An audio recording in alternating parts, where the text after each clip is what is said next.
Hello, Fuzzy Biker here. It's October 8th, 2021. I picked this bike up, I think it was day before yesterday. Got 336 miles on it, the little wrench is flashing. And it looks like it's about 3 in the afternoon. We're going to change the oil in this thing, pull the tank off, check the valves, all that neat stuff. Just give her a once over. I'm going to raise the headlights slightly, tweak the mirrors a little bit, check the tire pressure. You know, just a little look, give it a good looking over. See what kind of things we got going on here. So, pretty exciting. Wahoo! Oil filter side. There's the cover for it. One long bolt goes on that spot right there. The other two shorts go up there. So anyway, tin foil dumping into that pan. Oil looked really clean. I pulled the screen out. It's still leaking out. But, cleaned it up as best I could. It's got a narrower front than it does back. And we're just going to let this kind of drip away until, here I'll show you that again. Narrower towards the bike than it is on my fingertips. The part of my fingertips is slightly wider. But I cleaned that out and put it back in. And of course there's the plug. Just a little video of what's inside there. Not much, huh? And there's the new filter right there. Old one in there. The window. Okay. Cleaned it all up, put it back together. Same thing with this side. New filter. There's the old one. Old gasket, new filter. Now we're going to put some oil in her, see what it takes. This is what Baxter Cycle recommended. $16 or $17 a quart. 1550 71 series synthetic. I think that's what it is.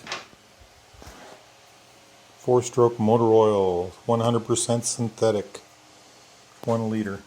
Anyway, so it doesn't give a quantity in the book or in the little thing that I have. So we're going to fill it until it's between the lines, and then we'll run the bike and then we'll check it again and see what it takes. They sold me 3. They said that's all I need. So hopefully. Apparently this is a French motor oil company and they've been around since the times of whale oil. So maybe there's whale oil in it. Who knows? Wahoo! I've named a motorcycle, and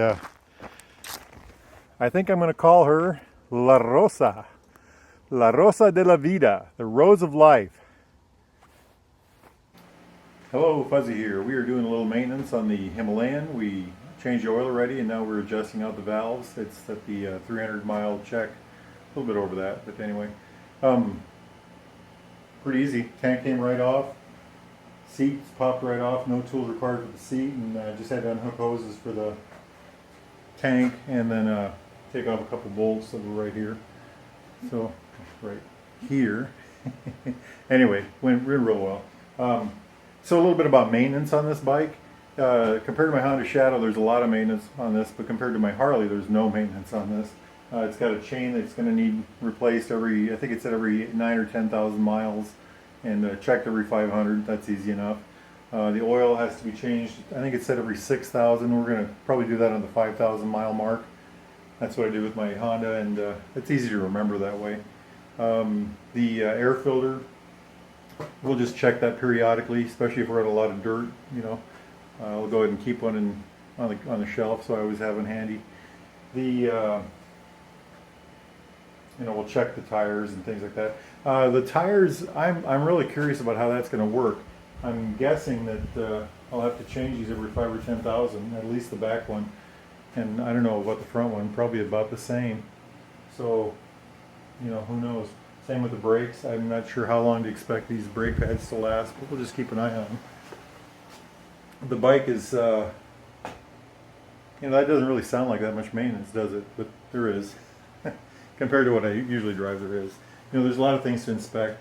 Something interesting about the maintenance schedule is it talks about checking the bearings up here in the head all the time.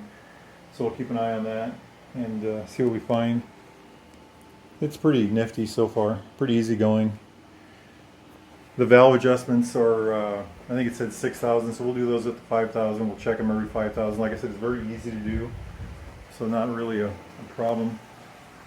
What do I expect out of this bike, longevity-wise?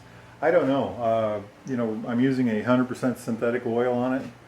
We'll you know, we'll keep the filters clean. We'll keep the spark plug, by the way, is every 10,000, also 9,000, and we'll pull that out every 5,000 and check it, or more often. But as far as what do I expect, I don't know. I'm hoping, you know, the most miles I found in a Himalayan was 24,000, and the lady said it was running fine. You know, the person that told me about it said it was running fine at that point. I'm hoping I can get at least that without any, you know, engine work. If I'm really fortunate, you know, if I put 10,000 miles a year on this, hopefully I can get 3 or 4 years where I have to crack the engine open. And at that point, I'm assuming I'll be able to take it off, like on my Harley, you know, from the case up, and then just redo the top end, cylinder, piston, valves maybe, if needed. But that doesn't seem, you know, too extreme for a bike like this, for, you know, in this price range and for what it's used for, and that it, you know, it is air cooled. So, talking about a little bit about what modifications I want to make to the bike. The first year or two, I'm not going to really do much, except for, you know, I got a phone holder ordered. Baxter Cycle was nice enough to put a pigtail on for a charger, you know, right here, right to the battery. If I wanted to, I could run a USB up to the top here, up to the dash area for power. As far as anything else goes, I'm not sure. I don't know what I want to do about luggage and being able to carry things. You know, right now I'm using this net. That's what I did years ago.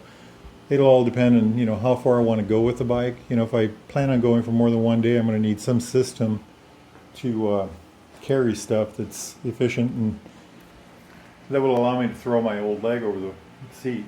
As the back seat's higher than the front seat, and then once you start stacking, it's really going to grow. And I don't really think it's going to be a problem. But also the chain has to be lubricated and things like that. But so I'm you know, as far as modifications go, I'm not going to jump right out and start adding things. I just like I've done with all my other motorcycles, I tend to be very conservative with what I add, and I tend to do it slowly. So far, the only thing that's really bothered me is the dash is very bright at night, and you know, you look at the dash and then you look up and you're kind of blinded for a second. So I'm going to find out if there's any way to modify that light intensity. If not, we'll have to look for solutions that we can use on that. But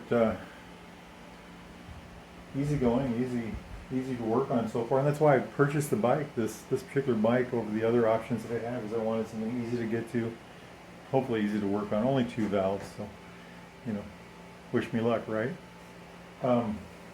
Let's see what the future holds for this hot rod. If we're lucky, we'll get 50,000 miles on it before the world ends, so take care. Plugs, you know, on the other side, right? They're right on, they're tan. Isn't that always a gratifying? Check the valves, they were all right in spec, like nothing, and that's what the mechanic at Baxter said I'd probably find, and that's what I found. So life is good. Wahoo! Putting her all back together now, she'll be on the road in an hour. Yahoo!